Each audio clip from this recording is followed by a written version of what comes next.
back when I was an infant when I studied with Charles Olson and couldn't understand anything. Not that I do now, but it seems to me I could never have imagined being here and doing this in this extraordinary circle. And if I'd known about all those chains, if you had said all that beforehand, my preparations might have been different. I don't know. But I'm here to start out by reading some poems that have to do with poets I knew in various ways, only one of them intimately, and that would be Joel Oppenheimer. The rest I knew in strange and unusual circumstances, having more to do, I think, with the chain of our literary endeavors and the kind of centrality of what Olson called our stance towards reality. I think we share that. No matter what we're doing here, I think our stance towards reality is apt to be very similar. So, first a couple for Joel. Dear Joel, 1930 to 1988. 22 years ago, from a hillside in Ankara, we were summoned to the university office. A phone call from the USA, our isolation from all electronic connection broken by this message. Unlikely to be good news, so far from home. And so it was, a sound of sorrow across the sea within my breast. 5 days earlier, I had written you thinking of our final meeting in the only Henniker in the world. Our 10-year friendship resonating to the sound forced from your tortured lungs. Unlikely that the letter would arrive in time, yet it did. A song of love against the time of your departure. And another one for Joel. I played a tape for a class in baseball literature, which I frequently do around the city. We have a number of baseball nuts who do seminars in baseball literature, so I get invited from time to time. And this was entitled Road Test for Joel Oppenheimer. His taped voice curled about the hall, rising from the past as then it rose from deep within his diseased lungs unto the broad arena, the world, his work. In retrospect, from Black Mountain by Olson to Buffalo and all new spaces. He rode the chaos, emerged from it and sank back too soon, but never sheared away, no sellout to convenience, nor feared he the world, his work, guiding us. That's Joel, whom you will recognize. And this for Charles Olson, who at the end of Maximus, you'll recall, writes about the initiation of another kind of nation. We're doing that, huh? How can I have so many memories and so little past? Years, fuse and seal, the well-being, well-meaning, fine intentions, paved path, hiding, source, origin of all spent time, space, mind and mime, stopped this day and night with me.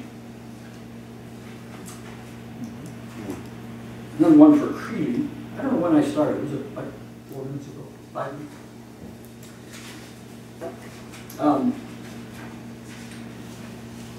Creedy and I shared the loss of a child. He saved my life. After my child was killed, he came and dragged me out of the house and took me to his seminar and said, "You can't stay here." And he told me the story about his daughter collapsed in Arroyo. His stepdaughter collapsed on his stepdaughter, and he was digging her out unsuccessfully in the end. And a reporter came along and stuck one of these things in his mouth and said, "How are you feeling?" And he cursed the reporter in no uncertain terms. About a month later, he was in a shopping mall, and a guy walked up to his car, knocked on the window, and said, "Are you ready to apologize to me now?"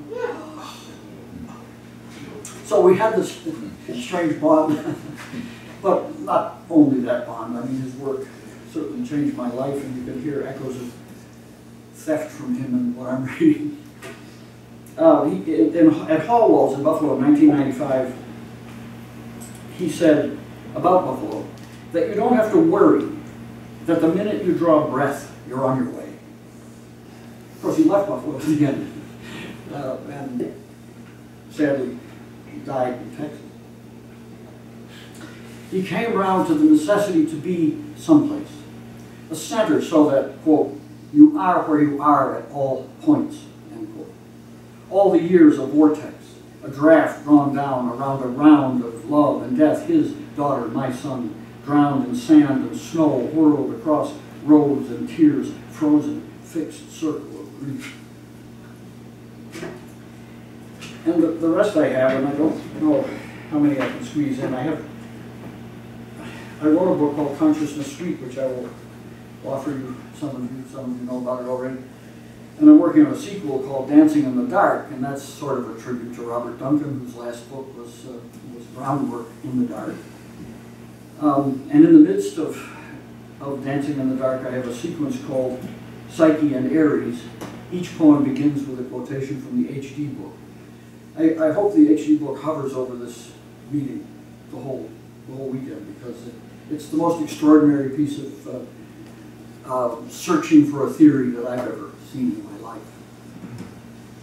The first one is, and this is from page 80 of the HD book, the would-be poet stands like Psyche in the dark. Soul work. We listen in the dark.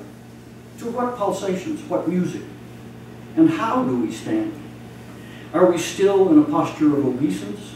Or do we thrust forth our bosom, reach for arrows, and granted entry? Or do we rather enter in the dark of his force, a space unknown, a time of our lives so swift we neither see nor hear, but hover in mute resonance? Number 2 is from page 39. He speaks of an educational system that was devoted not to the discovery of the self, but to self-improvement. And if you've read the book, or if you know much about Duncan, the very idea of self-improvement is at the heart of everything that's wrong with our culture, as opposed to a discovery of the self. That system, 58 years, nor am I out of it. And who is, who may be, or should, and improved? In what ways? Who is, who not, and why? Does the voyage of discovery, of self, of soul, preclude improvement, or may be a true improvement can't be intended, rather impeded by intention, by all focus on the prize, awards, promotions, forthcoming or going forward into what dimension, what future may be? It seems to me a lot of the people I know in the poetry biz are focused so much on awards that they've forgotten how to write. This is from page 555. As men came to know the depression on a psychological level, we will experience in our turn the war within the psyche. Can she distinguish in the dark Eros from Aries? Soul throbs within, passion spent, scent, rent, bodies bent, minds aglow to light. Can synaptic rays distinguish love from war, creation from destruction, Gaia quaking, waking, or snuffed in galactic silence? Tartaros vast and open to engulf all, a rebirth perhaps, new generation to emerge from experience of the war, re-immersion in chaos.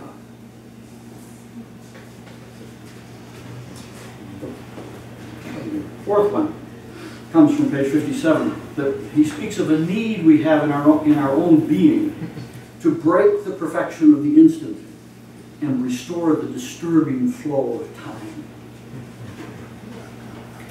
Caught on a day between acceptance and, we might think, rejection, but it's something else. A sense that we have accepted too much fed to us about order, presented as for our own good by parents, teachers, preachers, those leading to a comfortable end, but on that day we are disturbed. The brain swerved from even and true, a different need expressed in waves of discomfort, no longer safely moored, but afloat in unshielded adventure where the pure forces of gravity rules, drawing us to our true home. That line about the pure forces of gravity comes from Heidegger's What Are Force For? Number 5, chaos itself, the abyss, is alive with that personal possibility, a colloquy with what cannot sensibly speak and instructions from what he cannot know. How deep is that abyss, or is there depth at all? Perhaps no dimension, no measurement, as we listen to the speechless instruction and depth at all points around us, above, beneath. Or is there no point, no direction, only us amid the limitless, yet ourselves limited to thought of depth at all times when we attempt to know what we cannot? Duncan said in his first Olson lecture back in 1979 that we are always at a place where we face what we cannot know. And from page 196, the HG book has a lot to do with an understanding back in 1961 that this was a permanent war economy. The seemingly triumphant reality of the war and state disoriented the poet, who is partisan to a free and worldwide possibility so that his creative task becomes the more imperative. How reorient when all around the drums of war beat? Oh, and who's the drummer? Seller of simple rhythms that beat, oh, beat down and fragment our neural patterns, align our state of being with the state, itself aligned with corporate needs that drive the drums of war and beat, oh, beat us too. But hear the distant sound, the downbeat, oh, worldwide spirit, begin again, send the imperative drums of healing to beat, oh, guide psyche past Ares unto Eros, but who is the drummer? And the last one has two quotations, one from page 139, the second one from page 641. We live in a time in which all times are gathering, says Duncan. It is when our familiarity within time expands so that we know not our history, but many histories, that our human nature expands. Many histories cry, nay, scream for our attention, yet that attention, fragmented, distracted, falters in a world where all is entertainment, even wars, riots, public trials, the economy, fragmented, yet our minds, distracted, expand with familiarity as if all times gather us despite our self falters, or perhaps because self departs self and reaches past its limits, distracted briefly from small confusions unto all of human nature, fragmented, no more, paradise. Enough.